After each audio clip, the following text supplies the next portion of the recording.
Halo patriot bangsa. Sebagai seorang ASN itu kita harus selalu mengingat tiga fungsi pokok kita, tiga peran kita selama menjalani pekerjaan. Yang pertama itu tentu saja pelaksana kebijakan publik ya. Bagaimana kita melaksanakan kebijakan yang dibuat oleh pejabat pembina kepegawaian itu sesuai dengan ketentuan peraturan perundang-undangan. Kemudian kedua, kita sebagai pelayan publik, kita wajib untuk memberikan pelayanan publik yang profesional dan berkualitas. Dan yang ketiga, sebagai perekat dan pemersatu bangsa, maka kita wajib untuk selalu menjunjung tinggi persatuan dan kesatuan negara Republik Indonesia ini. Seorang aparatur sipil negara itu terbagi atas dua jenis. Yang pertama adalah PNS, yang merupakan pegawai negeri sipil. Yang kedua adalah P3K atau pegawai pemerintah dengan perjanjian kerja. Dua-duanya itu diatur oleh Undang-Undang Nomor 5 Tahun 2014 tentang aparatur sipil negara. Nah, PNS ini merupakan warga negara Indonesia yang memenuhi syarat tertentu dan diangkat sebagai pegawai ASN secara tetap oleh pejabat pembina kepegawaian. Sedangkan PPK ini dia hampir sama, tapi dia memiliki perjanjian kerja sesuai dengan kebutuhan instansi pemerintah untuk jangka waktu tertentu. Untuk hak dan kewajiban dari seorang PNS dan P3K ini sedikit berbeda, di mana PNS itu mereka berhak memperoleh pertama gaji, tunjangan, dan fasilitas, kemudian kedua hak cuti, kemudian ketiga hak jaminan pensiun dan jaminan hari tua, keempat itu hak perlindungan, dan terakhir adalah pengembangan kompetensi. Sedangkan seorang P3K itu berhak memperoleh satu gaji dan tunjangan, kemudian dua cuti, perlindungan, dan pengembangan kompetensi. Yang tidak ada apa? Yang tidak ada di sini hanyalah jaminan pensiun dan jaminan hari tua. Sedangkan kewajiban satu ASN itu diatur dalam Undang-Undang ASN juga. Yang pertama adalah setia dan taat pada Pancasila dan Undang-Undang Dasar Negara Republik Indonesia tahun 1945, NKRI, dan juga pemerintahan yang sah. Kemudian kedua, menjaga persatuan dan kesatuan bangsa Indonesia. Yang ketiga, melaksanakan kebijakan yang dirumuskan pejabat pemerintah yang berwenang. Yang keempat, menaati peraturan perundang-undangan. Yang kelima, melaksanakan tugas kedinasan dengan penuh pengabdian, kejujuran, kesadaran, dan tanggung jawab.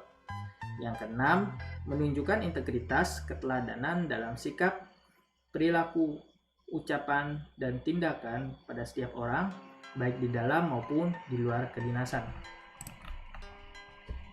Kemudian ketujuh, menyimpan rahasia jabatan dan hanya dapat mengemukakan rahasia jabatan tersebut sesuai dengan peraturan perundang-undangan. Dan yang terakhir, bersedia untuk ditempatkan di seluruh wilayah negara kesatuan Republik Indonesia. Sebagai seorang ASN itu kita juga memiliki kode etik dan perilaku. Nah, kode etik dan perilaku ASN ini juga diatur dalam undang-undang. Yang pertama adalah melaksanakan tugasnya dengan jujur, bertanggung jawab, dan berintegritas tinggi. Yang kedua, melaksanakan tugasnya dengan cermat dan disiplin. Yang ketiga, melayani dengan sikap hormat, sopan, dan tanpa tekanan. Yang keempat, melaksanakan tugasnya sesuai dengan ketentuan perundang-undangan. Yang kelima, melaksanakan tugasnya sesuai dengan perintah atasan atau pejabat yang berwenang sejauh itu tidak bertentangan dengan perundang-undangan dan etika pemerintah. Kemudian yang keenam, menjaga kerahasiaan yang menyangkut kebijakan negara. Yang ketujuh, menggunakan kekayaan dan barang milik negara secara bertanggung jawab, efektif, dan efisien. Yang kedelapan, menjaga agar tidak terjadi konflik dalam kepentingan ketika menjalankan tugas. Yang kesembilan, memberikan informasi secara benar dan tidak menyesatkan pada pihak lain yang memerlukan informasi tersebut terkait kepentingan penjelasan. Yang 10, tidak menyalahgunakan informasi intern dari negara. tugas, status, kekuasaan, dan jabatannya untuk mendapat atau mencari keuntungan atau manfaat bagi diri sendiri atau orang lain. Yang ke-11, memegang teguh nilai dasar ASN dan selalu menjaga reputasi dan integritas ASN. Dan yang terakhir, melaksanakan ketentuan peraturan perundang-undangan mengenai disiplin pegawai ASN. Nah, sebagai seorang ASN itu kita tidak boleh serta-merta untuk bertindak seenaknya tanpa ada jalur hukum atau dasar hukumnya. Maka setiap tindakan yang kita lakukan ini mencerminkan pemerintahan yang sedang ada. Mencerminkan pemerintahan yang bersih, transparan, yang menanamkan sifat anti korupsi, akuntabilitas, nasionalisme, etika publik, dan komitmen mutu. Nah, ini semua harus selalu diingat sebagai seorang ASN agar seluruh kegiatan yang kita lakukan itu tidak serta-merta hanya menginginkan satu ego tertentu sehingga akhirnya pelayanan publik yang kita berikan itu tidak maksimal. Oke, sekian video kali ini mengenai manajemen ASN. Semoga video ini bermanfaat.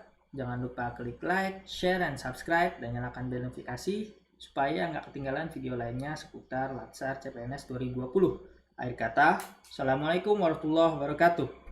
Salam perjuangan. Merdeka!